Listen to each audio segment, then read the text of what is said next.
I personally love discussing martial arts. I can talk about it for hours. I could have a 2-hour conversation about a jab and I'd be having a great time. I'd really enjoy it. If you would like me to glaze over, roll my eyes and be bored out of my mind talking about martial arts, then please talk to me about belts. Talk to me about grading systems and you'll very quickly see my eyes glaze, my attention waver, and I'll just wait for you to finish. It's, for me, the most boring conversation possible. So let's have it. Here are some of the most common questions that I get asked and that I see get asked on the internet in the world of martial arts. 1, what do I do to get this grade? How do I get to this grade quick enough?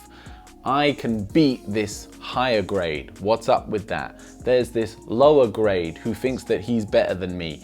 There's this lower grade, he doesn't show respect to this higher grade. It goes on and on and on. All this conversation, all this topic of grade. And I think it's ridiculous. And to be clear, this is coming from someone who holds grades. I have belts personally. My school has a grading system. It's not that I don't see the value in it. It's that people attach and put way too much value on it. Take my belt, master. I now submit to you every part of myself. Here's my problem with it all, is people make it their kind of sole focus in their martial art training. And part of me gets it from the point of view of you want to have a goal and you want to have something to work towards. When you go to the gym and lift weights, the way to stay consistent with that is to track your numbers because you want to see a level of progression. You want to see that on week 1, you were lifting this much weight. By week 6, you're lifting this much weight, yeah? And you see the progression from this to this, and that helps to keep you going because the mirror in those 6 weeks might not show a dramatic difference. You probably won't look significantly different from being able to lift this to being able to lift this, but if you've seen at least that progress in the numbers, that's gonna keep you consistent. Part of the problem with martial arts training and the reason that you get so much dropout in it is that if you don't follow a system like that, it's very easy to kind of be like, where am I improving?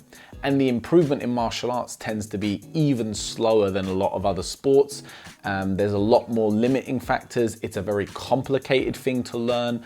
You know, Brazilian Jiu-Jitsu is a great example. There's so much base knowledge. It's why most people spend most of the time on white belt. The hardest grade, in my opinion, is going from white to blue because there's just such a gap between knowing nothing about Brazilian Jiu-Jitsu and knowing the basics, which is what would get you to a blue belt. There's a real use for it, and stripes and tags and all of these things, they're all very helpful in progression. Particularly for children, any of you that coach or go to a school that's got a kids program, kids will very quickly lose interest if there isn't some form of reward system, if there isn't some form of progression. So every couple of months they get a new belt and a certificate and we make a big deal of them in front of the class. It reinvigorates their love for the training. And that's important because you need to do that with the kids. The reality is that I guess you also need to do that with the adults. The problem is people become very obsessive about it and it becomes the sole focus. And where the fault lies in that is when, and this is where a lot of these questions come from, is your progression doesn't fit into maybe the average or the status quo or your personal expectations for yourself. You get held behind, you can't get the next grade, you had an injury and you missed the grading. And then again, you have an expectation of what each of these grades mean. So maybe you meet a black belt, a brown belt, and they're not all they're cut up to be. They don't seem to reflect the belt that they're wearing. Most people won't take into consideration that maybe they have injuries, maybe they've been out for a long time, maybe they just don't train anymore, like it's become something super casual for them. They got their black belt 20 years ago, back then they were a killer, and now they're just a little old and decrepit, and that's what it is. They put on some weight. But again, people only see these belts and they get really into it. And it's just not a really healthy thing to do. What I'm trying to say is you need to learn to enjoy your martial arts for enjoying your martial arts. I've got black belts in karate, traditional wateroo, in freestyle kickboxing, and yes, keyboard warriors, I can hear you already. There's no such thing as a black belt in kickboxing. Yeah, there is, has been for a long time. Go do some research, thank you. Not talking about it with you. I'm calm! Thought you didn't care. I'm triggered today. Oh, what's up with it?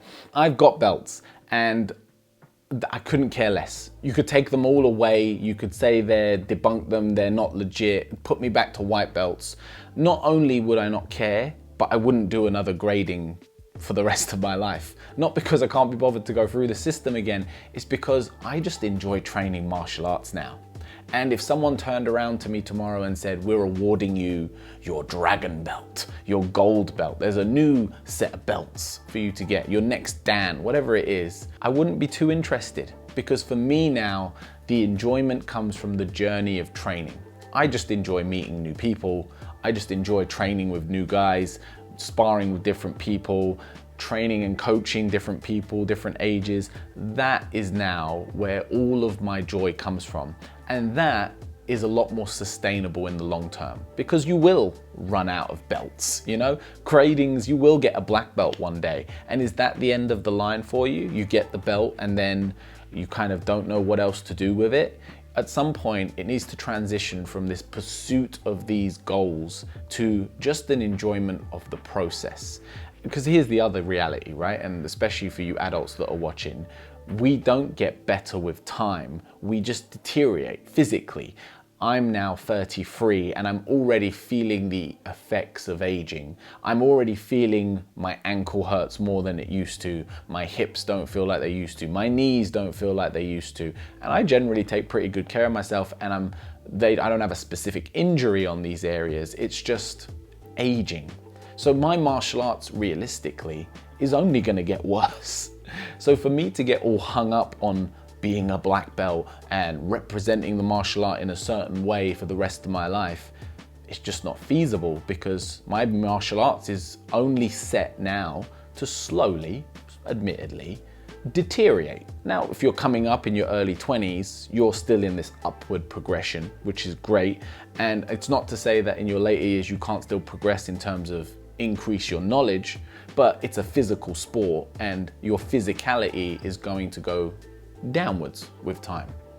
So you can't get too hung up on this stuff, because it doesn't last forever, and you have to just start enjoying it for what it is. Enjoy martial arts for enjoying martial arts, and not in the pursuit of gradings. The other thing I'll say on it is, again, don't look around too much with it.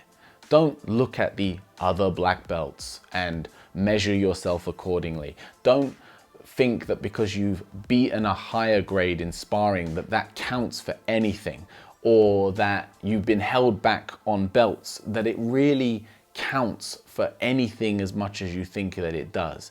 It's unbearably insignificant. I have met black belts that are terrible martial artists. Terrible. I don't know who gave them that belt. I don't know how they could think that they represent that grade. But also, I've met white belts, you know, low grades, blue belts in different martial arts where I'm like, how are you not a higher belt? You know, I've thought about it. I thought, you know, I know schools where you would beat up all their black belts. And again, they think of that as a spectrum, right? From the really bad ones to the really good ones. And I've met everything in between.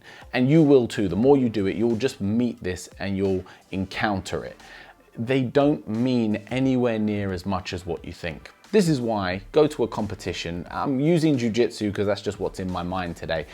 Go to a jiu-jitsu tournament. There's a black belt division. Let's say that there's 10 people in it. Well, out of those 10, someone's coming first, and someone is going out in the first round and maybe getting submitted in like 10 seconds. You've got 10 black belts, but clearly a difference in those 10 in terms of the best guy and the worst. It's not to take away the legitimacy. It's not like the loser, the last guy in the number has to then go back to brown. That's not how it works. But there is obviously a spectrum of ability. Don't get too hung up on belts, guys. Don't get too hung up on grades. Enjoy your martial arts training for enjoying your martial arts training, for the fitness, for the camaraderie, for the people, for the ability to learn.